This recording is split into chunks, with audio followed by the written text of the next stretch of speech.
I'm going to show you how to edit professional videos in Camtasia. Are your videos small, messy, or boring? Let's fix it. I am 29Pi Guy. I'm going to show you the 5 core skills that every single video creator uses. This works in older versions or the current version of Camtasia. You can learn this entire Camtasia workflow in less than 10 minutes. Let's jump in. Let's get the raw material. If we don't already have our video clips, then we need to capture our screen, and we're doing this inside Camtasia. First, we click on the screen recorder tool. Camtasia gives us a few options, but we want a clean professional recording, so let's focus on the settings panel. Here's a professional tip. Do not record your entire screen. Instead, look down and select Custom Region. This is key. You're only going to record the exact window you need, maybe your browser or your application, and nothing else. Next, let's dial in the audio. We have 3 main inputs: the webcam, the microphone, and the system audio. For a polished tutorial, keep the microphone active. Your voice is the star. If you have background music or sound effects, make sure your system audio is toggled on so viewers hear the full experience. We've set the stage, we've defined the boundaries, and we've checked the audio. Now, when you're ready to record, simply hit the big red record button. And that's it. The recording is active. We walk through the steps, and when we are done, we hit stop. We now have our clean, raw footage. So, we captured the footage, but raw footage is rarely perfect. Next up, we have to make it look like money was spent on it. Let's jump into the editor and make some magic. Raw footage is never ready to go. This chapter is about making your video tight, punchy, and engaging. The media pool holds your footage. You can add more clips here. Let's drag our footage into the timeline. Let's locate the playhead, that little red line, and hit play.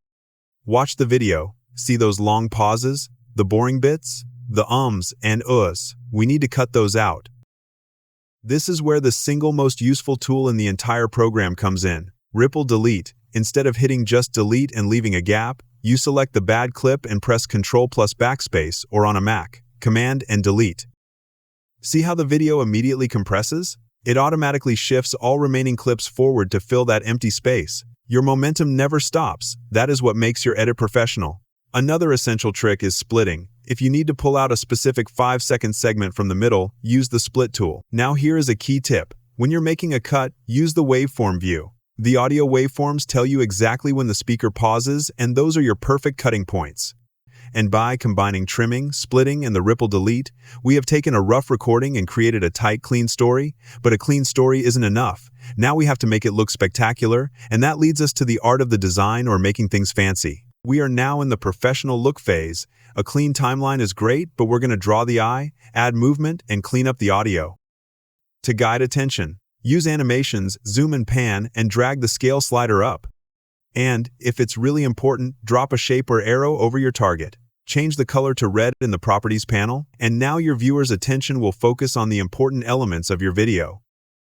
But what if we want to highlight the cursor effects? We can add a subtle highlight ring. Your mouse becomes the star. We can also add movement to static elements. Here, I have added some example callout text that says dancing. I can drag an effect from behaviors called shifting. Instead of just appearing static, the element dances on the screen. Before we wrap up this section, let me show you 2 more really cool tips. This is a bit of a secret, but you have access to a library panel with pre-saved branded intros, transitions, and lower thirds. This is great for branding, and you can add to it. Now, just before we wrap up, remember audio? Drop some background music or sound effects onto a new timeline track, click Audio Effects, and turn down the gain until it doesn't overpower the voice track. That way it will support your voice and not drown it out. The creative work is done. By guiding the viewer's eyes, adding movement and annotation, we hold attention. Adding sound sets the atmosphere, and finally keeping things consistent, we have added the polish every video needs. Now, let's find out how to package it up so we can upload it. Congratulations, we are almost done. Your video is polished, your design is perfect, but you can't share it if it's still sitting inside Camtasia. We need to export it to a playable file. Before you export it, watch it a few times in case you missed something. Click the Export button in the top right corner. Camtasia opens a menu, and this menu is where you decide where the world sees your masterpiece. If you want, you can upload it to YouTube. Today we will export it to our computer, so we select local file. The export wizard gives us options, but for maximum compatibility, stick with MP4 and aim for 1080p.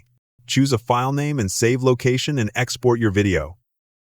Camtasia now renders your entire video. You're done. Congratulations. You now know how to edit videos. Go out there and create something amazing.